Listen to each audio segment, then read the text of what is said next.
Bom, hoje eu recebo aqui o grande mestre Ricardo Charuto, um grande mestre de vida para mim, um cara que participou ali de um momento importante da minha vida, abriu meus olhos para muita coisa.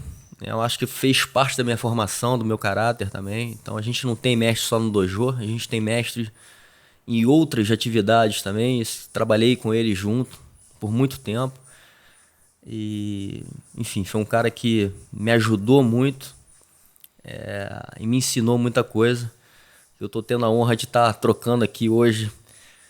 É um bate-papo aqui totalmente sem roteiro, né? Mas é um cara de muito conteúdo, muita experiência de vida.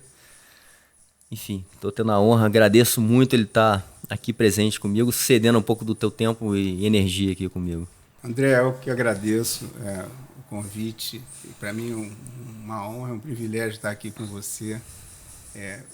Você, desde o momento que eu te conheci, vi que você era um cara especial e a tua inteligência, a tua percepção das coisas assim afinadas com muita verdade, e você é um sujeito correto de alma e um artista, empreendedor, nunca para. Eu sou teu fã, você sabe disso. Eu acho que todo mundo aí sabe que ele é especial, né? Obrigado, mestrão. Vamos começar. A gente até conversou aqui um pouco antes. E é uma história que tem muita curiosidade também. Eu tive com o Bocão conversando. Acho que ele falou da época dele. Acho que você veio antes disso, que foi um início de um movimento artístico riquíssimo aqui no Brasil, inclusive, que foi o movimento do surf, né, no Rio de Janeiro. E você fez parte disso ali intensamente, né? Com um grupo de pessoas ali. E vou dizer mais, eu puxei isso sem ser um assunto polêmico, né? Mas assim, a gente estava vivendo uma época ali, eu não sei se é ali no início, mas enfim, a gente passou por uma época ali de ditadura. E ao mesmo tempo acontecendo movimentos artísticos, enfim, muita coisa legal surgindo ali, né? Eu não sei se eu posso estar tão linkado ao movimento do surf, né? Mas eu fui dos primórdios de ouvir o Bocão falando que aquela turma da Caça Submarina começou o surf, era da pré-história do surf. Eu achei que foi muito bem colocado, porque eu sou o pré-histórico do surf. Então, eu passei a minha infância e adolescência toda em Ipanema. Ipanema, naquela época, quando eu era menino, era longe do Rio, vamos dizer assim. Rui Castro escreveu um livro, ele conta bastante bem essa história. Era longe do Rio. Eu me lembro que as festas fora, a gente ia às festas em outros lugares e perguntava, onde é que você mora? Eu não falava que morava em Ipanema, não falava, moro em Copacabana. Ipanema era meio tipo Recreio, que o Recreio representou algum tempo. Mas Ipanema tinha umas características, não era um lugar de gente rica, longe disso, era um lugar de pessoal de classe média, muita casa. E não sei por que cargas d'água, tinha muito estrangeiro. Depois eu fui vendo com quem eu me relacionava e tal, desde pequeno. Minhas namoradas foram todas gringas, por acaso, filhos de gringos, né? Filhos de imigrantes. Então, eu tinha muito imigrante, filho de imigrante, a gente convivia, essa mistura, especialmente no Arpoador, eu não sei porquê, no Arpoador tinha uma concentração muito grande de estrangeiros, esses estrangeiros traziam com eles as ideias da Europa antes da guerra, né? Porque os caras vieram depois, ou logo depois da guerra, ou antes, sim, que já estavam em outro estágio. Então, assim, o que interessava para mim na época, as discussões eram menos superficiais e a relação entre as pessoas, por exemplo, o namorado era como hoje, você podia transar com a tua namorada, que não era nenhum crime. Isso para um menino provinciano, vamos dizer assim, né, de uma família católica, cheio de hormônio rodando, era um negócio. Então, tinha uma porção de coisas que te excitava, né? Assim, as pessoas eram diferentes, As meninas tinham muitas meninas louras, de olho claro, era diferente, sabe? Era uma mistura interessante. E também esse ambiente lá, no caso do arpoador, assim, todo mundo era importante. Assim, se você fosse um filósofo, porque tinha os filósofos, tinha os caras que jogavam xadrez, ficavam jogando xadrez, e outros jogavam vôlei, né? Tinha muito gringo, não sei porquê. E vinham sempre as histórias, né? Eles tinham acesso a informações que nós até então não tínhamos. O surf era uma delas, né? Tinha aquelas revistas e tal. O surf começou com um cara lá, o Barriga, Irencir Beltrão. Ele fazia arquitetura no Fundão e tinha um cara na Ilha do Governador, onde fica o Fundão, né? Uhum. Que fazia uns barcos de madeira que a gente mergulhava com eles. A gente chamava de voadeira. O cara era um compensado com um tipo de cola que fazia. Era um compensado naval que ele fabricava com cedro. Os barcos eram muito bem feitos, muito resistentes. E esse cara o Barriga desenhou a prancha, que era uma prancha com o bico levantado e uma quilha, uma única quilha. Então, ele foi lá pegar a onda daquilo, ele viu rapidamente que tinha que usar pé de pato, porque você não entrava na onda, a gente só pegava quando dava onda lá no pontão.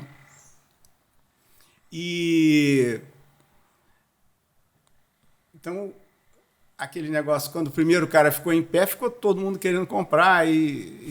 Todo mundo, quando eu digo todo mundo, 10 caras, sei lá, 15 caras. E a gente ficava pegando onda ali quando o mar estava grande. E quando não estava grande, o que a gente gostava mesmo de fazer era caça mergulho. Né? Eu adorava. Eu, por exemplo, era completamente apaixonado. O Barriga também. Como é que começou essa tua conexão com o mar? Eu morava em frente à praia, eu morava na Praça da Paz, Nossa Senhora da Paz. Uhum. Na Praça Senhora da Paz, eu morava do lado da minha casa, era areia. Areia, cara. Aí, isso em frente à praça. Era Barão da Torre com Mariquitelli. Em frente à praça, era areia. Então a praia era o quintal, a gente tomava café da manhã e ia para a praia, nas férias, né? Voltava, as mães mandavam, tem que almoçar, a gente voltava para a praia. Ficava na praia o dia inteiro. Então, ali a gente pegava jacaré. Aí depois a gente descobriu, começava a fazer umas pranchinhas de madeira, assim, pequenininhas, para pegar jacaré. Tipo a handplane que existe hoje, né? Aquelas madeirinhas que você bota na mão. Não, mas no braço só não, nos dois. Nas duas. Era um bodyboard de madeira. Aí, alguém descobriu que o arpoador era melhor onda. Você ficava mais tempo pegando onda. Aí a gente começou a ir no arpoador. E um dia eu fui com meu pai para o arpoador, bem jovem, e mergulhei ali com uma máscarazinha, não sei também que carga d'água, como é que eu fui ter máscara naquela época. Mergulhei e fiquei doido com aquele negócio, os peixinhos, a água estava cristalina, devia ser verão. Eu olhava para minha mão, não ficava... Porque né, dentro da água, quando você olha, as coisas aumentam, né? Sim. Se aproximam. Mas depois você acostuma, você não vê mais essa diferença. Mas eu fiquei doido, e desde ali eu entrei numa espécie de um transe, de uma coisa que me chamou para dentro d'água. Então, isso que me fez... Mas eu fiquei mais fascinado por debaixo d'água do que em cima d'água, entendeu? Eu gostava de pegar onda, mas como o Bocão falou, aquilo era pré-história, a gente não fazia muita manobra, pegava ali a onda para a esquerda, a gente ficava pegando onda assim, depois a gente passou a pegar as ondas com pranchas feitas por nós mesmos, de fibra, enormes, pesadonas, de joelhado, até que vieram as pranchas importadas. Legal. Não, então esse movimento foi um movimento riquíssimo, né? Assim, que eu acho que depois foi espalhado, inclusive, para o Brasil todo, né? Essa coisa do surf, né? Ali tinha uma porrada de movimentos, né? Simultâneos, né? Bossa Nova, enfim, uma porrada. Cinema novo, Bossa Nova. Uma porrada de marcas, inclusive, uma delas, a Richas, surgiu um pouco daquele movimento ali, né? Então, assim, era um movimento artístico muito forte. Numa época, assim, por isso que eu questionei o Bocão também, assim, numa época talvez difícil, né? Porque é uma época que existia censura, enfim. Existia, mas a gente ficava à margem desse troço. Na verdade, aquela turma que estava ali não era muito politizada nesse sentido, não, sabe? O pessoal estava mais vivendo a vida. Assim, pelo menos era o que eu entendia. Assim. Mas acontecia simultaneamente assim, o cinema novo, o Arduino Colasanti, que era... Sim. Ele foi o primeiro nu frontal, fez vários filmes, acho que 30 filmes. Né?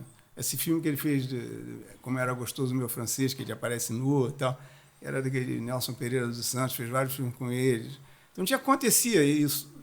Tinha esse movimento todo acontecendo, as pessoas iam para a praia, não sei o quê, depois iam para os bares, tinha o Zé Pilinho, não sei o quê, tinha alguns bares, todo mundo ia.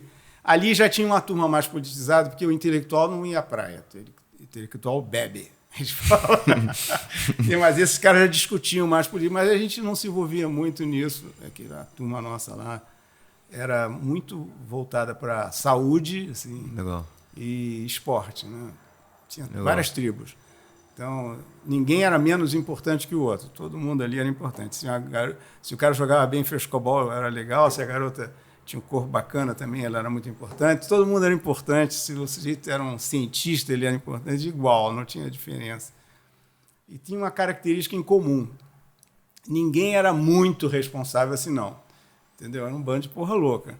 Então, sobre essa atividade artística, alguns amigos meus, que eram artistas plásticos, e tal, abriram lojas. E eu tinha uma namorada de lá, que era filho de ingleses, e a gente discutia muito sobre a vida, que a vida era tão boa, a vida que a gente levava, por que as pessoas não se davam chance de ter uma vida mais prazerosa e ficavam correndo atrás de coisas que depois o tempo passa e você perde o sabor da vida. E a gente fez uma marca de roupa, que é a Richard, que ela tinha por trás dela, carregava com ela todos esses valores dessa filosofia juvenil, que a gente achava que as pessoas tinham que se dar a chance de ter mais prazer no cotidiano. Por que elas não se dão chance? Né? Porque a vida era tão boa, eu tinha uma namorada que eu adorava, era linda. Eu, na época, cheguei a fazer macrobiótica, não precisava comer muito, só comida leve. Sabe como é que é? Você não precisa complicar muito, não. Curte a vida. Né? Aquelas coisas juvenis, a gente achava que tinha que colaborar de alguma forma com a sociedade, dando exemplos de como era possível tirar proveito. Até hoje eu sou contaminado por esse negócio. Né? Quer dizer, acabou me moldando. É difícil, eu valorizo isso até hoje. Então, faz a gente refletir muito e não ir como manada fazendo o que está todo mundo fazendo, parar para pensar no que você está fazendo e qual é o propósito disso. Né? Total. E foi uma coisa que eu acho que é uma coisa até que você me falou, né? Uma das coisas que você, inclusive, me fez enxergar que tinha um valor ali muito grande de fazer as coisas com verdade, né? Algo que você realmente não só acreditava, mas você vivia aquilo ali, né? Não era uma coisa que você estava construindo ali por uma questão estratégica ou da moda, era uma coisa que você acreditava, né? Como você falou, de repente, talvez numa filosofia, numa maneira, ou enfim, numa mensagem que você queria espalhar de certa maneira. Eu vi isso em você também, né? Então, acho pois que é, isso que a gente se identificou. Mas, na verdade, eu acho o seguinte, quando você faz alguma coisa que faz muito sentido para você, eu acho que as pessoas sentem a falsidade a quilômetros de distância, sabe? Quando você faz para ganhar dinheiro, não tem nada contra ganhar dinheiro, mas antes de mais nada, faz o que faz sentido. E se a causa for nobre, melhor ainda. Né? Então, às vezes me perguntam assim, como é que você construiu a rixa, tanta gente? Eu falei, cara, não foi muito complicado, não. Eu só fazia o que eu gostava, as pessoas que gostavam do que eu gostava, que eu inicialmente apresentei, se identificavam com aquilo, elas vinham e contribuíam também para a gente discutir mais sobre o que a gente estava fazendo. Então, existia as pessoas se uniam à marca, elas não estavam ali só para ganhar dinheiro, elas estavam ali muito pelo contrário, elas estavam ali porque fazia sentido para a vida delas estar ali também construindo aquilo, entendeu? Sim. Então, eu acho que... E aí o tempo não passa. O tempo passa, mas parece que você não trabalhou. Você está o dia inteiro se divertindo, rindo. Sabe, a gente ria das coisas boas que a gente fazia e também ria das babaquices que a gente fazia, as coisas erradas. A vida é assim, tortuosa, né? A gente adota o que dá certo, abandona o que não dá certo, ou até às vezes insiste um pouco no que não dá certo, porque você acredita que no sentido financeiro ele não está te contribuindo, mas no sentido do que você quer apresentar é muito importante. Então, às vezes você faz uns investimentos desses. Sim. E assim.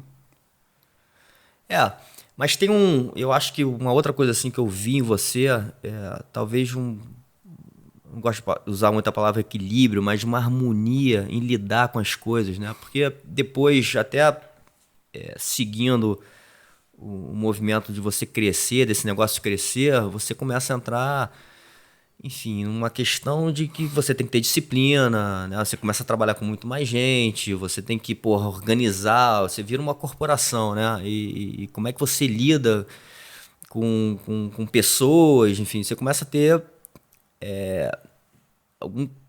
enfim, gestões, enfim, você começa a ter que cuidar de um negócio que deixou de ser um negocinho ali que você somente acreditava e tudo mais, mas virou um negócio agora grande, que tem parte fiscal, tem parte financeira. E eu acho que você lidou muito bem com isso, né? Porque acho que teve uma harmonia, tudo foi feito com um tempo se encaixando, né? É o seguinte, você tem que entender que a gente buscar complementaridade, né? Eu acho que eu sei fazer esse negócio aqui. O meu papel é... Agora, o que eu não sei, e eu acho que é importante fazer, vai procurar alguém que venha fazer. Né? Que venha fazer... Aliás, você deve procurar o tempo todo, na minha opinião, alguém que faça melhor do que você várias coisas. Eu acredito também que as coisas, você não deve fazer nada baseado em regras, mas mais em valores, né? Então, se você faz as coisas alicerçado por valores, a chance de dar certo, na minha opinião, é muito maior do que com regra. Com regra, eu não sei nem trabalhar com regra. Então, parece que se desconfia das coisas. A burocracia... Eu tinha um professor que falava assim, burocracia pressupõe desconfiança. Então, sim. Você vai assim, eu vou no aeroporto, fala, meu nome é Ricardo Ferreira, diz assim, carteira de identidade, né? Então, desculpa, no fundo, então, eu acho que, hoje em dia, eu não consigo nem imaginar. Então, a descentralização, para mim, é fundamental. Você querer centralizar tudo, dominar, né? Eu acho que isso aí é o começo da confusão, né? Então, se você... Outra coisa que eu acredito é ser franco, muito franco e verdadeiro. Não querer ficar bonzinho, não querer ser bonzinho para todo mundo. É melhor ser franco, verdadeiro, direto, educado, compreensivo, mas verdadeiro. Então, eu acho que isso aí cria um ambiente muito favorável a essa sociedade, né, esse conjunto de pessoas andarem em harmonia. Total. Não, e talvez, não sei, né? Mas eu vou te falar outra coisa assim que eu acho que você, de certa forma, me fez enxergar em mim uma coisa que eu não tinha muita noção. Porque a luta, o jiu-jitsu fez parte da minha vida por muito tempo, de uma maneira muito intensa. Eu levava aquele negócio muito a sério, né? Por mais que eu não vivia daquilo, né? Eu trabalhava em outras coisas, mas no momento que eu pisava no dojo, eu desligava todos os botões de tudo e encarava aquele negócio ali como um negócio muito sério. Eu lembro de você me falando assim, André, não sei se foi exatamente essas palavras, mas você falando que existia uma força dentro de mim que talvez viesse da luta, das artes marciais. E aquilo me fez refletir. Eu falei, aquele negócio é meio bruto, né? Aquela porra meio... Por que isso me ajuda? Como é que isso me ajuda na minha vida? E eu, com o tempo, o amadurecimento de vida e o amadurecimento dentro do dojo, eu vim entender o quanto a gente aprende, né? Inclusive a entender nós mesmos, né? Assim, nossa atitude, né? Assim, como é que a gente lida com certas situações. Então, eu entendi que o jiu-jitsu para mim ali foi uma grande escola de vida, né? E de formação de caráter também, né? Então, hoje eu tenho um projeto que eu tento passar muito mais esse valor do que só as técnicas, né? Só a parte física do negócio. Tem muito mais por trás daquilo ali que eu acho que é de um valor muito maior do que só a gente saber o lado esportivo do negócio. Mas eu tô falando isso tudo porque talvez, de novo, é uma curiosidade, talvez tudo que você vivenciou, e principalmente eu acho, né? Acho que você fala da paixão pela pesca submarina, aquilo talvez tenha te ajudado de alguma forma, a conexão com o mar, te ensinado muita coisa. Eu lembro de histórias suas, você pode falar algumas, né? Eu não tenho dúvida nenhuma. Caça submarina é um esporte individual, né? Ela tinha uma expressão na época, assim, era meio de, assim, mal comparando esses caras que voam, desses Wingsuit. Aquele que roupa, wingsuit. Wingsuit. Mal comparando, assim, era um negócio novo, o pessoal, tubarão, tinha essas coisas.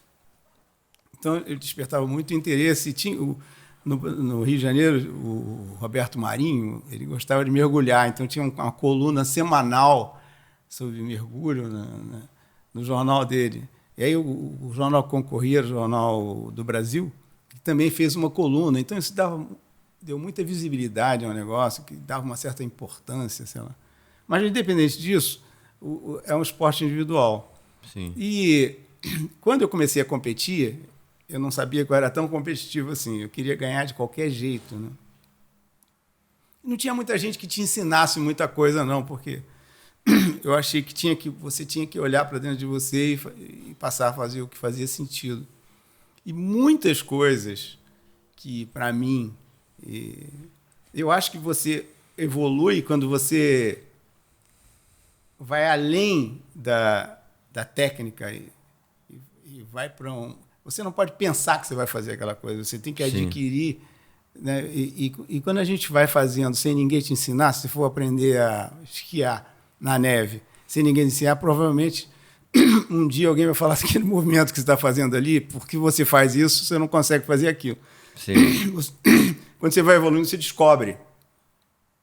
Porra, eu criei esse hábito, agora eu tenho que desfazer. Mas você não se dá conta. Eu vou dar um exemplo muito maluco. Eu descobri a espingarda de mergulho. Você fica no mar, você fica assim, né, na horizontal para pegar o peixe. E eu sou destro, usava aquele snorkel aqui, assim, do lado direito, né, destro. Mas depois eu vi, mas isso aqui faz com que aquela espingarda ficasse um pouco afastada. Era mais difícil de você. Entendi. Assim, é melhor passar ele para o lado de cá. O fato de passar para o lado de cá demorou quase um ano para eu acostumar. Ficou esquisito, não foi instantâneo. Aqui não falou assim, caramba, quantas coisas não instantâneas eu tenho que fazer, né? Uma delas, eu cheguei à seguinte conclusão. Quando você vê o peixe, pega o primeiro que você... Não fica esperando o maior. Pega. É melhor. Ganha mais pontos, porque você vai poder pegar mais peixe. Vou dar um detalhe. Aí... E eu subi, às vezes, e falava assim, mas por que eu não peguei o primeiro que eu vi? Só peguei o quinto, o quarto. Às vezes em cardume, né? Eu não sabia por quê. Por que você não atirou? Depois demorou um pouquinho, porque eu não conseguia ver. Eu não atirava porque tinha pedra atrás. Eu já estava condicionado, eu sabia que com pedra atrás, se eu atirasse, podia te atrapalhar. Amassa o arpão. Podia agarrar a porra do arpão lá. Amassa. Aí... eu tinha que acabar com essa aflição de dar um tiro na pedra. Eu comprei uns arpões mais baratos, ia para a ilha atirar na pedra. Até hoje eu fico meio arrepiado pensando em atirar na pedra.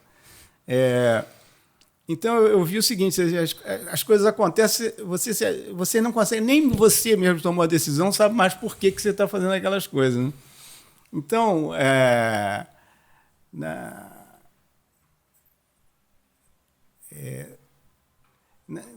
eu não sei, eu não me lembro agora dos detalhes, mas a caça submarina me ajudou muito a disciplina. Né? Eu fazia um planejamento de que eu ia fazer no mergulho. Né? Assim, no dia da competição, eu vou fazer isso. Já que vai ser naquela ilha, eu já sabia as condições que estão do mar, não sei o quê. E aí, na volta, eu fazia o desenho da ilha, das ilhas, não sei, a direção que estava o mar, porque tudo influencia a direção, a temperatura da água, porque são várias camadas de temperatura. E eu ia consertando os meus erros, ia consertando. Eu não sabia mais nem o que eu estava consertando. Essa arma, se eu usar essa arma assim, o cabo desenrola, então é melhor fazer assado. No final, francamente, eu não estou querendo... Mas os caras falam, vai ter uma eliminatória para um campeonato não sei aonde, tem em Itália. Vão ser 10 etapas. Eu não vou. Eu sabia que em 10 etapas, uma você podia se dar mal, mas em 10... Em geral, naquela época que eu estava afiado, eu era sempre o primeiro. Na média, eu ficava em primeiro. Eu era primeiro 1, 2, 3 ali, eu não saía dali.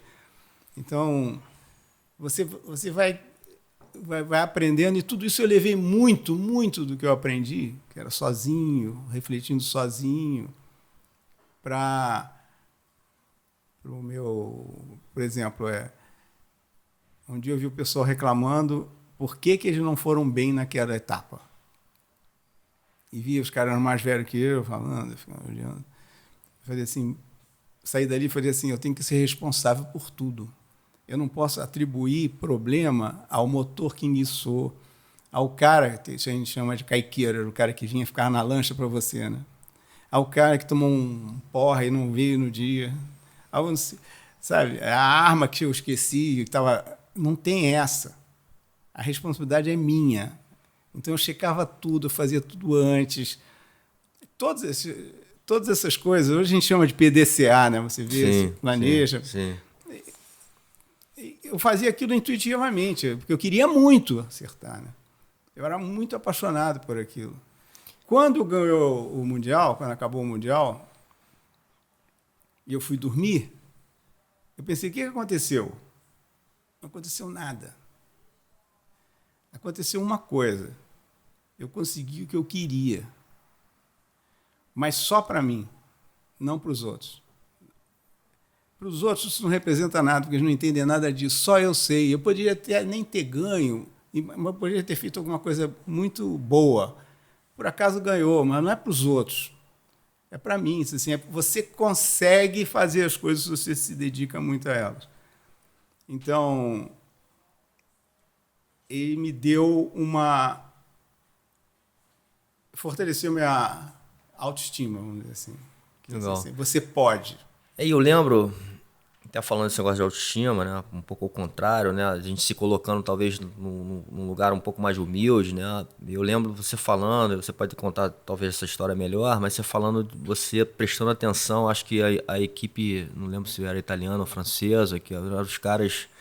caixa grossa da época, e você parando para entender como é que esses caras faziam para ganhar o negócio. Foi o seguinte, teve uma eliminatória para um campeonato mundial e ficou empatado. Eram 3 competidores que iam. E ficou empatado nas eliminatórias, eu e mais 2 caras. Mas eu era bem mais novo que os caras, bem mais novo. E... fizeram 2 etapas só com nós 3. Quem fazia era CBD, né? Depois virou CBF. Então, ela fez essas 2 etapas e eu fiquei em 3º lugar. Perdi dos 2 mais velhos, mais experientes. E aí o sujeito lá da CBD falou, olha, Charuto, se você quiser ir com a gente, pode vir.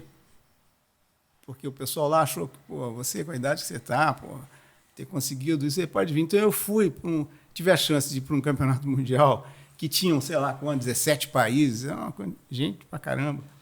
E eu pude, sem estar com estresse, com a tensão do campeonato, olhar aquilo na arquibancada, né? Ficar vendo dentro do... Então eu via... os caras, assim, aquele cara que só toma iogurte, não sei o quê, todo parrudão pra caramba.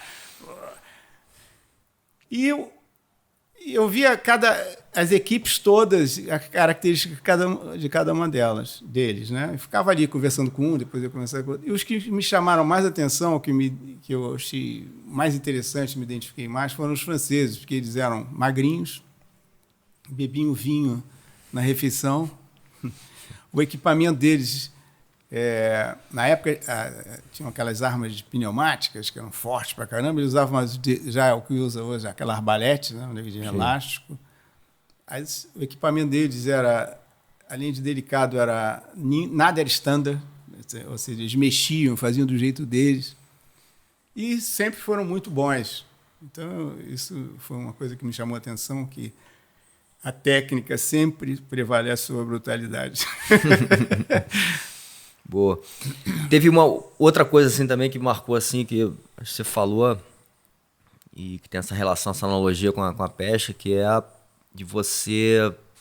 Eu faço um pouco essa analogia quando eu dou aula de jiu-jitsu, né? Que a gente no jiu-jitsu, a gente aproxima muito de uma realidade, né? De uma realidade, por exemplo, de uma agressão. Então, quando o cara pega teu pescoço, o cara vai pegar teu pescoço. Se você pedir para parar, ele vai parar. Até porque existe também a confiança ali. Mas você vai sentir o que é chegar muito próximo de você apagar. Inclusive, a gente, num nível, enfim, um pouquinho mais profissional, a gente apaga mesmo, porque a gente vai no nosso limite. E eu lembro você falando que a pesca, de certa forma, quanto mais você se transformava em peixe, se colocava naquele lugar ali, aquilo te ensinava também, né, a você, de certa forma, estar mais calmo naquele ambiente, né, e lidar com aquela situação. Eu lembro você falando que você gostava de treinar, às vezes, num mar um pouco mais revolto, porque, independente de qualquer situação, né, você tinha que ficar calmo. E aquela calma, ou aquela sensibilidade, né, aquele refinamento, o jiu-jitsu tem muito isso, né? Quanto mais conectado você está e quanto mais no sentir o seu adversário, mais você vai conseguir entender o que ele quer, onde ele quer chegar e onde estão os buracos ali para você poder... Isso aí é interessante. Quando alguém queria aprender a mergulhar, normalmente o que o cara faz? Ele compra a arma mais forte que tem, vai querer mergulhar mais fundo. Quantos metros você mergulha? Não interessa, não precisa muito metro. Você tem que estar onde o peixe está, né? Mas para você estar onde o peixe está, sentir onde ele está, tem umas pré-condições, né? Vamos dizer. A primeira delas é que você tem que estar entendendo onde você está. Você tem que estar sabendo de dentro de você. O peixe é um bicho incrível, né? Porque ele não tem ouvido, mas ele te sente a vibração, né? Então, ele tem uma linha, normalmente, se você prestar atenção, ele tem uma linha assim, os peixes, a linha, às vezes é da mesma cor, mas você vê bem que segue bem onde está a coluna dele. Aquilo ali transmite para ele logo qualquer vibração, qualquer movimento. É curioso, quando você está no fundo, os peixes vêm te olhar no olho. Ele vem te olhar para... Ele quer saber... Você transmite para ele se você está agressivo ou não, não sei o quê. Então, para que você tenha alguma chance até de ver um peixe, você tem que estar em harmonia com aquele ambiente que você está. E depois, se você gostar muito disso, primeiro que é muito gostoso você ficar num lugar onde você está em paz, assim, tranquilo, está integrado. Então, você vai estar integrado em várias situações, até num mar revolto, assim, debaixo da espuma. Está ali, você não pode estar com medo, se a sua pulsação aumenta, ele vai sentir. Sim. Depois, quando você passa desse estágio e começa a querer capturar o peixe, o melhor estágio é aquele que diz, eu vou lá, vou pegar um peixinho para comer com a minha família, né? Fazer uma chacina. Mas, de qualquer forma, se você está ali para pegar um peixe, e você pode escolher o peixe que você quer. Você fala assim, eu quero pegar um determinado peixe. Porque cada peixe serve para uma coisa, é feito de uma forma, um suporta ficar na geladeira, o outro tem que comer rapidamente, não sei o quê. Então, você escolhe o peixe que você quer pegar, vamos supor. Você tem que se colocar no lugar do peixe. Se eu fosse esse peixe, eu estaria agora onde? Em que situação? Em que lugar? Então, quando eu comecei a sobressair na Casa Submarina, as pessoas me perguntavam muito, eu falei que tinha artigo semanal, o cara queria o argumento. Como é que faz para pegar peixe? Assim, você tem que ser peixe. Quanto mais peixe você for, mais chance você tem. Levando isso para o meu trabalho, eu falo assim, a gente não vende nada. É o cliente que compra.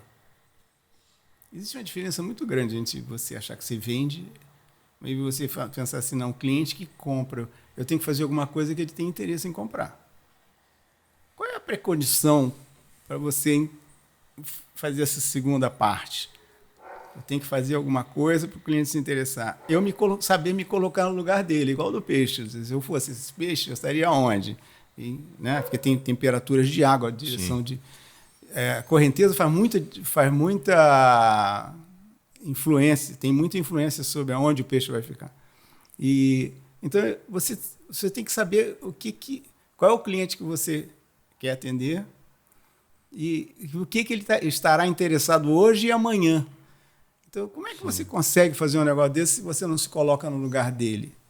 Na realidade, ali, quando eu falava assim, você tem que ser peixe, assim, se coloque no lugar dele. Pensa igual a peixe. Sim. Sabe? Sinta igual a peixe. Total. Pode parecer maluquice. Mas no momento que você começa a entrar em harmonia com aquilo tudo, você vai sentindo assim, a minha pulsação está acelerada, isso aí não é bom. O meu movimento não está tão coordenado, eu estou espantando. Você não pode pensar mais isso, você já passou por essa, mas... Então, quando as pessoas querem mergulhar, eles falam, já comprei o equipamento, você não precisa ter comprado nada. Você precisa só ficar mergulhando e fazendo o quê? Nada. Você vai ficar em paz, vai ficar vendo as conchinhas, fica ali. Muito bom. E você falou um negócio, essa coisa de pescar um peixe, primeiro que você seleciona, né? Acho que isso é um negócio legal, eu até tenho conversado com alguns. Hoje, muito surfista gosta de pescar também, porque eu acho que, de novo, reforça essa conexão com o mar e que te deixa um pouco mais seguro, talvez, naquele ambiente. Você começa a conhecer mais aquela atmosfera, então você se sente um pouco mais... Principalmente essa galera que pega onda grande, né? Tem alguns porquês, mas eu acho que um deles é você se sentir tranquilo naquele ambiente, né? Você conhecer mais o mar, né? Então, essa intimidade que você cria. E a outra questão, essa questão de você selecionar o que você quer comer, né? A coisa da caça, né? E até cheguei a comentar com você aqui em off, aqui antes da gente começar, sobre um documentário que hoje, enfim, há pouco tempo atrás estreou no Netflix, está fazendo um certo sucesso, a galera está comentando, que é o Seaspiracy, que fala sobre a questão da pesca industrial, né? Como é que aquilo destrói, né? E afeta, como está afetando muito o nosso planeta. Porque, enfim, você destrói ali as fazendas de algas, de corais, então assim, você acaba destruindo tudo, fora tartaruga, golfinho, tubarão, que você mata, e mata mesmo, você nem aproveita aquilo ali, de certa forma. Então, essa coisa da pesca é uma pesca seletiva, né? Você escolhe o que você quer comer e é uma coisa muito mais sustentável, né? Numa maneira de... Porque tem gente que vê aquilo ali, pô, o cara vê um sujeito com uma espingarda na mão, é muito agressivo. Mas se você pensar num pai com uma criança na beira de um caizinho e está pegando aquele monte de peixinho que bota no balde e em geral deixa morrer, sim, aquilo ali são os peixes que iam ficar enormes, né? Então, aquilo ali... Se você pensar nisso também, então, assim, a gente pode achar algumas coisas românticas, mas o caçador submarino, ele vai ali e pega um peixe ou outro, é difícil pegar. Ele não pega muito peixe. Agora, imagina as toneladas e toneladas de peixe que são pegos com rede, etc. E as outras que você não vê, que ele está destruindo, como você falou, vem uma rede de arrasto, vai destruindo o chão, o piso todo. Mas o caçador submarino, com aquela imagem daquela arma e tal. Mas, de qualquer forma, é o seguinte... Se a gente pensar, o ser humano, ele era coletor, caçador, coletor, né? Ele ia andando em pequenos grupos, a gente já viu isso. Hoje em dia, é difícil você pensar num mamífero que seja... que a gente... a gente não come caça. A gente vai comer coisa criada. Sim. Até um negócio assim, a gente parar para pensar, né? Dá dó de pensar no morticínio que é. Sim. Mas, de qualquer forma, hoje em dia, as coisas não são mais colhidas, nem os vegetais, né? Exatamente. Você faz... No caso do mar, tem muito pouca fazenda. É mais, a gente já está no estágio de sair caçando. Então, a pesca industrial, a gente vai ter que um dia parar para pensar sobre isso. Porque Sim. parou já no mundo todo de o pessoal colher na terra, né? No mar ainda tem esse fato de ser... que o documentário mostra exatamente assim, inclusive dando muita ênfase, falando que é um dos piores, assim, é pior do que na Terra, assim, o que você destrói no mar afeta muito mais a atmosfera da Terra e tudo mais, como, né, assim, então, e as pessoas, como a gente não tem tanta fiscalização, a gente não consegue ver, as pessoas não têm tanta noção, ainda é uma coisa pouco estudada, né? Assim, a gente não vê. Vai ter escassez, né? Daqui a pouco, porque cada dia melhora a captura, é mais técnica, etc. Eu não sei qual é a proporção de terra para o oceano, que é 7 vezes maior, né? Sim. Não sei. Mas ainda é muito grande, né? Então... Mas daqui a pouco a captura do atum, por exemplo, ela declinou. Você falou isso. Aumentou muito a técnica, né? Tem sonares, não Exatamente. sei o quê, e no entanto, então vai chegar uma hora que assim, a gente vai ter que fazer alguma coisa, né? Uma delas é ou partir para fazer fazendas, porque no mar parece que a correção é mais rápida, porque enquanto um mamífero tem 1, 2, 3, 5 filhos, no mar, se pegar aquela ova, cada bolinha daquela poderia ser um peixe. Então,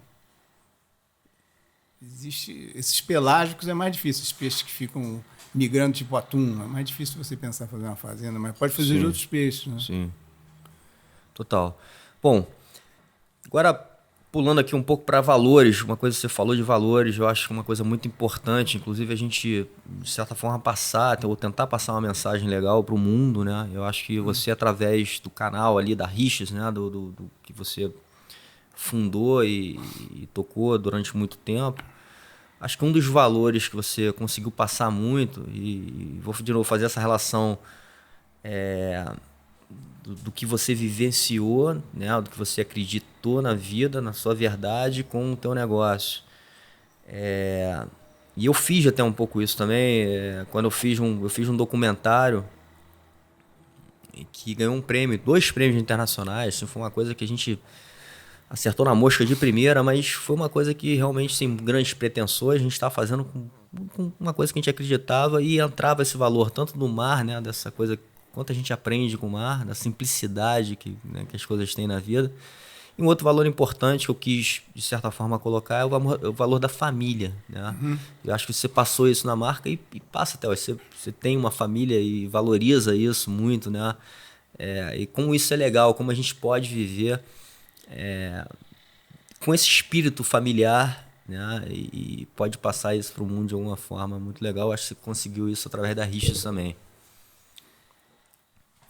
Né? Teve uma época que a moda era um negócio assim, família não estava muito na moda, né? Na moda, digo, não incluía tanto família assim. E eu achava que eu tinha que fazer uma coisa verdadeira, não associada à moda, porque eu nunca gostei muito de moda, eu nunca entendi também muito o negócio de moda. Né? Então, até o mundo da moda para mim é meio esquisito, sabe como é que é? Não tenho nada contra, mas não é um lugar que eu me sinta assim, muito à vontade. Quando falam moda, eu já fico assim... Eu não sou tanto da moda, mas se falar do equilíbrio estético, umas coisas assim... É lógico que tem moda. Se você olhar um cara vestido... As fotos antigas, você vai ver que existia um jeito de se vestir. Evidentemente influenciado por tudo isso. Mas não é a primeira coisa que me... Minha mãe falava assim que a beleza educa e devia fazer parte da vida de todo mundo. Então, ela achava que a gente devia buscar fazer as coisas mais bonitas, que os países mais evoluídos eles davam mais valor a essas coisas. E desde a infância eu já nasci num ambiente que valorizava essas coisas. Né? Então, o equilíbrio estético, etc. Então, somado a um valor que eu sobre a saúde. Eu acho que a saúde é uma coisa assim que faz com que você tenha uma vida mais plena, porque você vai aproveitar melhor. Eu acho que quando você tem saúde física e mental, você vai ter... E você não pode separar o físico do mental, né? Então, eu acho, por exemplo, se não faço exercício aeróbico, eu fico meio... Para mim, é esquisito pra caramba. Eu fico pensando, cara que nunca fez, que todo dia fuma, que não sei o quê, que vive tenso. Porra, deve ser difícil viver assim. Né? Acho que as pessoas acostumam... Então, quando eu resolvi fazer a RIT, eu queria fazer assim, como se fosse um sol, assim, um negócio de saúde, sabe? Assim, essas formalidades. Questiona a formalidade, né? Quando eu era pequeno, meu pai todo dia botava terno para trabalhar. Eu falava, por que você usa esse terno? Ele falava assim, ele ria, ele falava assim, um dia você vai usar. Até hoje eu não tenho terno, acho que foi o trauma do... Mas eu achava assim, pô, por que você... Outra coisa era a marca externa. Tudo bem brincar uma coisa, mas aquela marca externa para você achar... Eu achava que você era mais importante que a marca. Que a moda, ou a roupa, não muda a tua personalidade. Você monta aquilo do jeito que você achar melhor. Não tinha essa pretensão, nada disso. Só tinha a pretensão de fazer um lugar, assim, quando eu era menino, bem menino, tinha os armazéns, antigamente, tinha assim, os caras penduravam bacalhau, latas, sabe? Tinha muita coisa enlatada. Quando eu fui para a ilha de Cabo Verde, que é cultura portuguesa, né? Ainda me para no tempo, tinha cada armazém lá, cara, que eu ficava assim, caramba, era isso aqui. E quando eu fiz a Ristas, eu queria fazer um armazém, assim, aquele que tem o saco de arroz, que tinha um negócio enfiado, escrito arroz, aí depois o outro tem feijão, não sei o quê, mas aquilo arrumado de um jeito que... Aí tinha as varinhas de pesca, quando eu era menino tinha de tudo. Eu falava assim, cara, eu queria ter uma loja que, quando o cara entrasse, ele não soubesse o que ele ia encontrar. Ele ia ter uma surpresa a cada esquina, sabe? Cada lugarzinho que... Então, eu tentava fazer essas coisas, porque eu queria que fosse uma experiência. Esse nome agora está um pouco na moda, mas representa um pouco isso, uma experiência de surpresa, de coisas novas, novidade, né? Eu tentei fazer. Não tinha, né? Na época que você começou esse negócio, assim, não tinha muito... Não, era o cara atrás de um balcão. Era um padrão, né? Era um cara atrás de um balcão, as roupas todas dentro de um saquinho.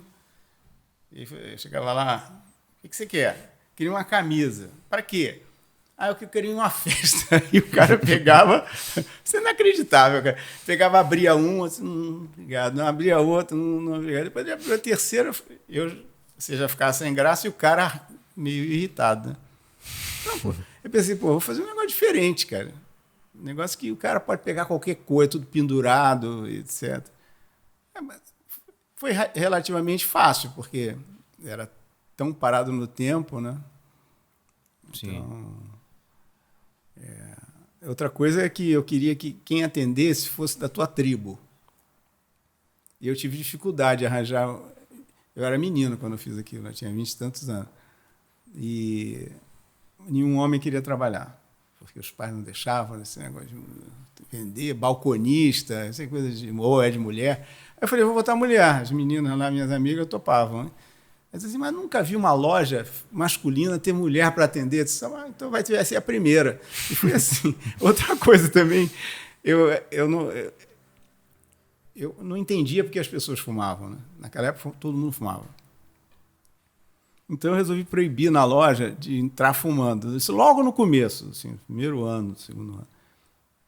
Eu fui na loja um dia, vi aquele cheiro de fumaça, tinha uns refletores, eu vi fumaça ali andando em cima do refletor, perto do refletor, eu falei, eu vou proibir. E proibi. Pedi para as meninas falar assim, olha, desculpe, mas na loja não pode fumar, porque o cheiro na roupa, depois um presente, não sei. E muita gente ia embora, muita. Era relevante o número de pessoas que ficavam irritadas com essa situação. Nunca abri mão. Depois veio a proibição, uma proibição que ninguém cumpria, mas a gente já estava dizendo. Então, eu nunca abri mão de que não podia fumar, né, dentro da loja. são aqueles valores que Exatamente. Que é verdade. Então o negócio é saúde, cara. Eu vendo saúde, não vendo roupa. Né? Muito legal. E depois, até a gente comentou aqui, acho que em off aqui de novo, né? Você fez um trabalho que eu participei ali e acho que foi muito importante para mim também, muita coisa, mas que foi um trabalho ali de rebranding, né, da marca, em que você fez uma reflexão de quando o negócio começou, você fez todo aquele negócio. E você estava contando a história, inclusive, de que envolveu ali algumas pessoas de fora e como aquilo ali tocava, né, as pessoas, porque, de novo, né, e é uma frase que eu aprendi, assim, escutava de você e levo para minha vida, acho que isso que eu estou fazendo aqui agora, uma coisa que eu faço comecei a fazer aqui por paixão e por entender assim, cara, essa vida me conectou com tantas pessoas legais através dos esportes, né, do trabalho, enfim, amigos de vida, né, que a gente pode compartilhar tanta coisa legal e positiva para o mundo. Vamos fazer, não sei o que vai acontecer, não tenho grande pretensão, mas vamos tocar, vamos fazer, e as coisas vão acontecendo. E eu já tive outros exemplos também, mas assim, o quanto isso toca no coração, né? Então aquela coisa assim, quando é do coração, vai pro coração, quando né? Vem do coração, vai pro coração. Exatamente. Enfim, então assim, eu assim, sou muito grato de ter participado daquele projeto e aprendi muito também, porque foi uma reflexão ali da sua vida, né? Da construção daquele negócio e o quanto impactou as pessoas, né? Eu acho o quanto, de novo, voltando até para aquela questão sua de gestão de pessoas, como você lidou ali, incentivando, colocando a galera para cima, enfim, conversando de uma maneira muito, muito harmoniosa. Então, assim, foi tudo muito rico, muito intenso e muito verdadeiro. Então, assim, acho que foi um grande aprendizado de vida e ter passado justamente pelo aquele projeto ali foi muito importante para mim. Inclusive, eu lembro também você falando que você precisava botar um cara. Eu lembro que na época ali eu não tinha muito a ver ali com aquela cultura ali da Richards, né? Mas eu falei assim, pô, eu preciso botar um cara aqui meio rebelde, meio fora do negócio mesmo. É de propósito. Você botou até, porra, eu vou te colocar aqui na minha sala, né? Assim, de certa maneira eu vou te proteger aqui para que a gente consiga colocar esse negócio para frente. E que eles não acabem contigo. Daqui a pouco, porra, a correnteza te levou também para aquele caminho, né? Enfim. Então esse projeto, acho que é até legal você falar do branding da marca, né? Que é um projeto que hoje até faço junto com o Diego, eu participo de alguns projetos. Tá o quanto isso é importante, só né? Da Bintang ou da... Não, acho que da Richards mesmo, assim, da própria Richards. A Richards foi uma coisa, assim, intuitiva, né? Inicialmente era bem intuitivo. Eu lia muito, muito, muito, mas eu sempre tive muito interesse em marketing, etc.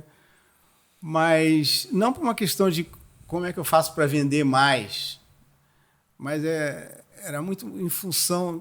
Eu descobri rapidamente que eu não estava no negócio de coisas. Assim, acho que no começo dos anos 80 eu já sabia que eu não estava no negócio de coisas, eu estava no negócio de gente. O meu negócio era gente, que eu devia focar nas pessoas. E as pessoas iam me dar o caminho.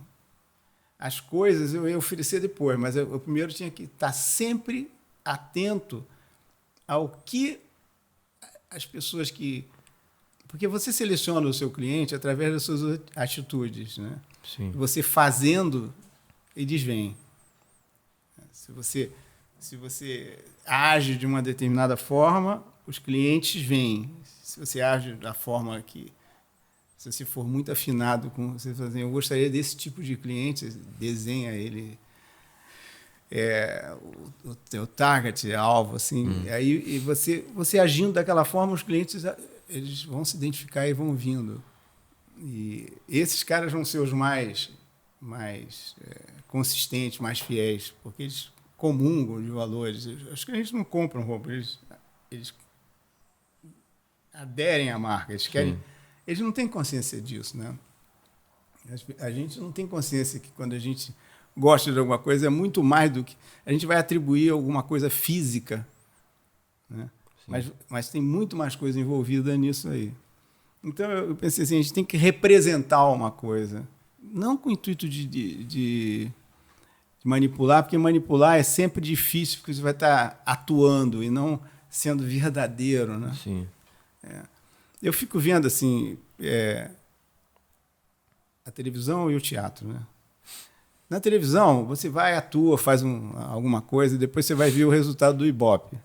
No teatro, você tem uma peça que todo dia você faz a mesma, e tem uma parte, humorística, vamos supor. E você, num dia, todo mundo riu, no outro dia seguinte ninguém riu, ou riu diferente. O resultado é instantâneo do que você fez.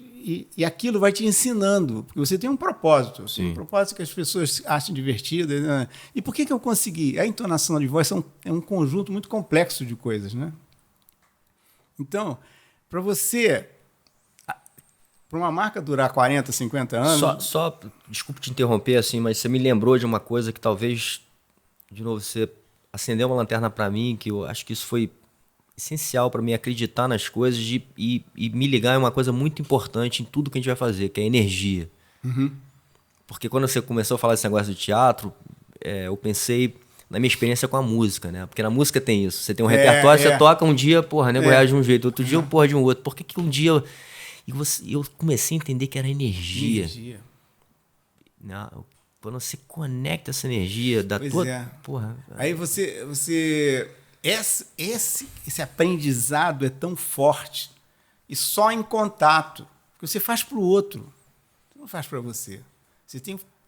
Eu sempre falei dentro do trabalho assim, olha, aqui é bem-vindo o cara que tem orgulho do que faz, mas o cara que tem vaidade é melhor fazer na casa de vocês, porque vaidade serve para a gente mesmo.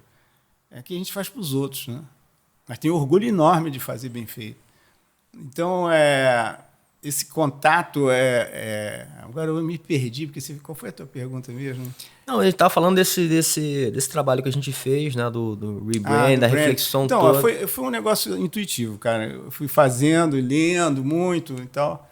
Aí eu descobri rapidamente que eu estava no negócio de gente, que eu devia... a princípio eu pensei que era negócio de gente fora, o cliente fora. Depois que eu falei, não, são todos, os de dentro e os de fora. E que a complementaridade, sabe, de você ter no teu time gente pensando um pouco diferente de vocês. Pode ter o mesmo valor, mas pode pensar diferente, né? Então, e dar espaço para que todo mundo se manifeste. Então, isso aí também foi... Mas com relação ao branding não foi muito difícil, porque eu fui ficando mais sem vergonha, assim. Sim. Em que sentido? Quando eu descobri que eu não vendia roupa, que eu vendia uma maneira de se comportar, uma maneira de ser, nos valores, no que eu acreditava, eu tinha que tornar aquilo um pouco mais explícito. Estava muito tímido. Estava parecendo uma loja qualquer. Não, fica sem vergonha, bota um barco no teto, bota um peixe. Você não gosta de peixe? Um peixe dentro de loja, peixe cheira mal. Foda-se, bota o peixe aí. Né? Mas você mata o peixe, não é muito legal matar peixe. Você diz, mas eu caço, eu gosto de caçar. Eu não tenho vergonha, não. Eu gosto de caçar.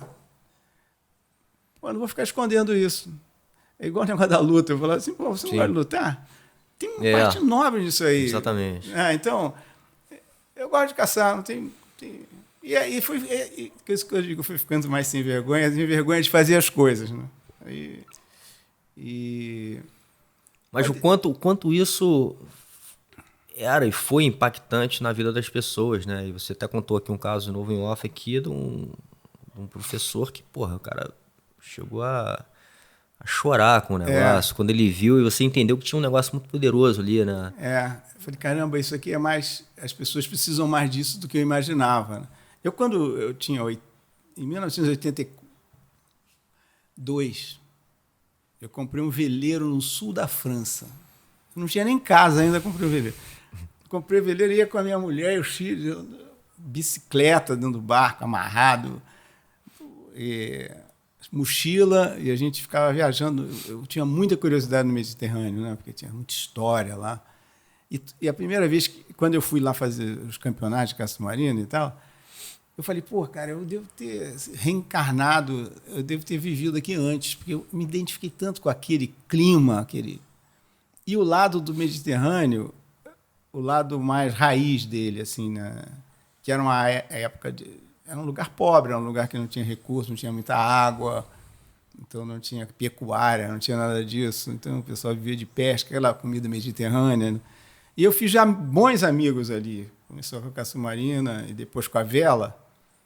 Fiz bons amigos. E que a gente ia numa mesa simples, debaixo de um, sei lá, de um pé de figo, numa figueira, e cada um aí tomando o vinho da região, com coisa que todo mundo lá valoriza comer. Eles ficam lá, tem uma curiosidade, uma busca pelo prazer, né? Assim, eles chamam de recherche de prazer. Mas faz parte da cultura. Então, mas não é rico, não é de dinheiro. É assim, aí a valorização do amor, pela mulher, pelos filhos. Nunca tive problema de... Porra, o cara deixa de ser muito... Na época seguinte, o negócio de moda era o cara que saía com o carrão comendo todo mundo. Meu não era, não. Meu era o cara casado mesmo, ou não tinha regra. Né? Então, era meio isso. E foi dando certo. Legal. E aí, você chegou a comentar, e realmente, de novo, eu acho que foi um momento importante, inclusive, na nossa relação, quando você decidiu ali, junto com o grupo também, a gente investir um pouco, né, se associar a Bintang, que era um projeto ali, de novo, sem pretensão. Mas, achava aquilo ali, outra vez, raiz, da praia, que eu tinha vivido tanto, eu era jovem, vocês bem mais jovens que eu. Porra, cara, eu me via no lugar de vocês, né? Cheio o olho de vocês brilhava com aquela música. A primeira vez você me comprou no dia que eu fui num show de vocês aqui na Barra. Falei, porra, esses caras, eu quero estar do lado deles.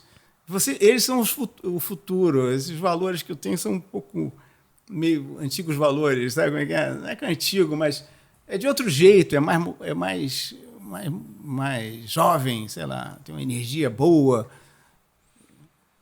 Foi isso. E aquilo era muito de verdade, né? A gente fazia, e eu acho, a gente está até hoje, a gente está se organizando de novo para tentar fazer um documentário, não especificamente sobre o negócio Bintang, mas sobre aquele movimento que a gente criou ali naquele momento, que foi muito legal. Acho que, porra, hoje eu encontro caras, às vezes que eu nem conheço, ele fala, pô, você é o cara da Bintang. Meu irmão, eu ia naquelas seus eventos, porra, eu tenho uma roupa sua até hoje. Então, assim, aquilo marcou, cara, o reggae, uma geração. Rolava solto. Muito bacana. Porra, foi muito legal, assim, o movimento que a gente fez, e você, de certa maneira, apoiou aquilo ali, né? Porra, de novo, cara, assim, acreditando muito naquele negócio. E nos guiando ali de uma certa forma, assim, nos inspirando também. E foi uma vivência, assim, muito legal, que a gente aprendeu muita coisa ali também naquele momento, né? Como eu sou autodidata, eu também não sei nem que... Sabe, quando você sabe, você não sabe que sabe também muitas coisas, né? Às vezes a gente age e não sabe nem por que as coisas estão acontecendo. Você me fala essas coisas, para mim, é até uma direção, porque eu nem tinha consciência de que tinha importância para você, que você está dando, entendeu? Pô, tem muito mesmo. Você foi um grande mestre em vários sentidos. A única coisa que eu falava com toda sinceridade, como se fosse um filho meu, né? Assim, se fosse eu faria dessa forma. Né? Sim, exatamente. Não, você me falou, eu uso muita coisa, eu lembro. É difícil até lembrar agora, porque, de novo, eu não anotei aqui tudo. A gente faz isso aqui de maneira muito espontânea, eu quero que seja assim. Mas eu lembro de muita coisa que você falou e que você, de certa forma, me fez ver algum caminho ali. Eu falei assim, porra, tem razão. Porque é complexo você opinar sobre uma marca, sabia? Porque ela tem, ainda mais uma marca verdadeira como a de vocês, porque você tem uma responsabilidade muito grande. Se você dá crédito a mim, por exemplo, assim, eu posso fazer virem a refletir, mas a decisão tem que ser deles sempre. Eu não tenho nem o direito de ficar opinando o que acha, se que eu acho legal isso ou aquilo, porra nenhuma. Eu tenho que dizer assim, pensa nisso, pensa naquilo, faz mais perguntas do que ser assertivo, porque o que é bacana desse negócio é você ser íntegro dentro daquilo que você acredita. Aquilo é visceral, né? Uma coisa, assim, parece até babaquice, né? Mas Eu me lembro que quando eu falava esse negócio de empatia, nos anos 80, que eu já tinha descoberto, né, como eu te falei, os caras acharam que era doidão. Eu falei, papo de maluco, pô, é negócio com empatia, que porra de empatia é essa? Tá bom. Hoje o pessoal valoriza, mas naquela época, hoje é agora, né? Sim, Só agora, exatamente. porque até pouco tempo atrás ninguém falava nessa história, né? Mas é o que eu tô falando, acho que você me fez acreditar, né, nesses valores que hoje eu tenho, que eu vivo, né, do lugar que eu vivo, do jeito que eu conduzo a vida, de uma forma totalmente diferente de muita gente. Isso não é porque eu sou melhor, é só, de novo, são escolhas que eu fiz. É, isso mesmo. E, enfim, e consigo, né, assim, viver uma vida muito legal. Sou muito grato por tudo que eu tenho, por tudo que eu consigo fazer e realizar, e os amigos que eu tenho em volta, né? Então, assim, acho que, de certa forma, você fez parte disso. Dessa construção de poder acreditar e de iluminar alguns caminhos, né? Você é um cara nobre. Fazer o reconhecimento. Você é um cara nobre. Você só pensa positivo. Pensa no bem. Eu nunca vi você um traço de coisa que não fosse correto, super. Sabe? A dúvida faz parte do dia a dia de quem quer evoluir, né? Sim. Então, mas é isso. Eu acho que o teu caminho, cara, é muito bacana, assim, as coisas que você faz, realiza, e é tudo muito uma causa sempre nobre e muito verdadeira. Legal, Charuto. Obrigado. Tem uma questão que eu não sei o quanto você sente à vontade, né, de falar. Eu toquei nesse assunto com o Bocão, eu toquei nesse assunto com o Rickson também, né? Eu acho que a gente passar por essa vida aqui e ter uma experiência de uma morte de um filho deve ser uma pior experiência do mundo, né, para uma pessoa. De novo, aqui a intenção não é trazer algo negativo, muito pelo contrário, né? Talvez passar para as pessoas que, mesmo a gente passando por essa experiência, a gente, de alguma forma, a gente pode superar algum tipo de desafio, e por mais, sei lá, gigante que seja. Como é que foi esse momento ali para você na sua vida, né? Assim, uma vida que, de novo, de muito sucesso, né? Sempre muito estável, em harmonia, e acontece um fato desse, você tem que, de certa forma, se superar, né? Passar por isso. Eu não sei. Eu tinha um amigo que era muito amigo meu, muito. Quando eu tinha 18 anos, aquele cara que você. A gente, às vezes, um dormia na casa do outro, a gente não dormia, ficava falando, a gente se identificava muito. Ele era um cara muito inteligente. E ele morreu mergulhando aqui na ilha. Sabe aquela primeira laje? Sim, que tem Ilhas Tijucas. nas Tijucas, quando você sai do canal, olha, a primeira laje que você está, que são duas pedras assim. Ele morreu ali. Quando tinha 18 anos, eu também tinha 18, mas eu não estava nesse dia, felizmente, lá. E eu fiquei pensando sobre isso, sobre a vida, que era imprevisível. Depois eu tinha um outro grande amigo meu, que esse estava comigo, mergulhando lá na ilha. Vocês mergulham, perigo. Mergulhando lá na ilha rasa, aquela que tem o farol. Sim. E ele sumiu e foi aparecer 4 dias depois. Esses traumas, naquilo eu tinha 29 anos, o outro eu tinha 18. Meu filho, quando morreu, eu tive que entender. Eu acho que ele morreu de aneurisma, eu nem sei do que ele morreu. Mas é assim, cara. Eu acho que a gente não tem o dia. Sim. Sabe? E também quando morre, você não tem mais o que ficar se aceitando, não, porque foi uma coisa tão de surpresa, né? É muito ruim, mas faz parte da vida. Eu não sei o que dizer mais além disso, entendeu? Eu acho que talvez, né, você falou um pouquinho isso, ou talvez ao longo da nossa conversa, que a gente não tem controle também sobre tudo que acontece, né? A gente tem controle sobre como a gente vai reagir com aquilo ali. Nem isso. Talvez, exatamente, talvez nem isso, né? Mas é o que a gente pode, talvez, de certa forma. E aí, de novo, se a gente traz as coisas como um ensinamento, ou como algum tipo de mensagem positiva mesmo, acho que sempre tem alguma coisa ali pra gente, de certa forma, entender, né? Mesmo Uma coisa que, porra, talvez a morte é uma coisa tão misteriosa, né? Esse primeiro, esse que eu te falei, o apelido dele era Bimbico. Ele era judeu e nós éramos vizinhos em Ipanema, assim. E a família dele, assim, a sinagoga na sexta e no sábado, não sei o quê. E a gente trocava muito. E o pai dele, quando ele chegava em casa na sexta de noite, porque eles iam sexta de noite e sábado de manhã, não sei porquê. E o pai dele pediu para acender as luzes, porque ele não podia fazer fogo. Ele ia com o motorista para a sinagoga e voltava. E eu com o Bimbico, esse meu amigo, a gente ficava falando, porra, cara. Eu falava, Bimbico, porra, ele pede para eu acender, quem está acendendo é ele. Porque ele pediu para acender. Quer dizer, a gente via essas contradições na religião. E daí, nessas conversas, a gente era bem jovem, essas conversas, talvez 14 anos, 15 anos, essa conversa me levou, minha família era católica, eu só estudei colégio de padre. E comecei a questionar a religião católica, ou as religiões como um todo. E o que foi muito difícil, porque eu não podia discutir com ninguém, eu só tinha esse meu amigo para falar. E acabou eu não tendo mais religião. Eu não tenho religião. Assim, eu não consigo... Aí você fala assim, e aí, você acha que vai acabar e acabou? Eu acho. Não me sinto mal pensando assim. Entendi. Nem acho que eu vou ser menos bom ou mais mal. Porque eu penso assim, eu sou assim, agora, pô, eu sou uma minoria, então eu não tenho pretensão de fazer ninguém acreditar nisso que eu acredito. Eu gostaria de acreditar em alguma coisa, ter fé, mas eu não tenho, cara. É estranho isso, né? Mas eu sou assim.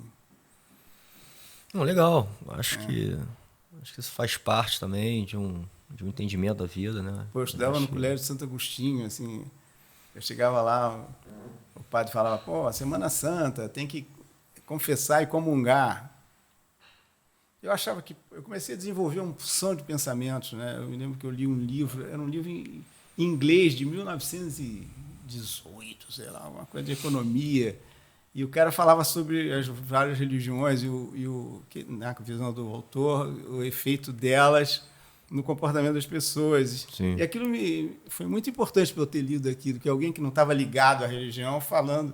Porque você pegar um cara que é budista falar de cristianismo, sei lá, ou um cara que não tem nenhuma ligação, eu pensei, pô, se eu tivesse nascido lá na Arábia Saudita, eu ia estar lá com a bunda no ar, virado para a Meca, eu tenho que tentar me colocar fora disso para poder ficar isento, para poder analisar essas coisas todas. Então, eu comecei a ver, quando eu fui para a Faculdade Católica, aqui a PUC, no Rio, eu quis pedir dispensa da aula de religião. Naquela época tinha. E o padre, a escola falou que não podia. Eu falei, mas porra, eu sou ateu, eu falava. Ele falou assim, não, mas nós vamos te recatequizar. Aí tudo bem. Eu sentava na primeira cadeira na aula de religião. Eu tinha muita curiosidade de saber o que o cara ia falar para mim. Mas também tinha muita crítica. Eu já tinha um repertório de argumentos. Assim. Então, eu fazia as perguntas mais... assim, desde as coisas mais primárias, tipo assim, mas vem cá, que história é essa que a criança, quando morre, se não for batizada, ela vai para o limbo? Que responsabilidade ela tem? Limbo não deve ser um lugar bom, eu falava. Porque senão, porra, ele ia para um lugar melhor. Então, é para que os pais coloquem ela logo no clube, eu considerava aquilo um clube, vocês dizem Flamengo, não, você vai ser Flamengo logo. Aí o cara não gostava dessas perguntas. Né? Eu fui na sequência, eu me lembro que eu acho que não durou muito, acho que a quarta aula. Ele disse que Deus fez o homem, a imagem dele, não sei o que e tal. Eu questionei, eu falei, olha, para mim, eu não tenho nenhum problema. Eu sei que eu sou um primata que raciocina. Essa é a minha forma de me defender. Ele falou assim, quer dizer que você e um cachorro é a mesma coisa? Ele já estava um pouco irritado com as minhas intervenções. Aí eu falei para ele assim, não, você pode comparar com um porco.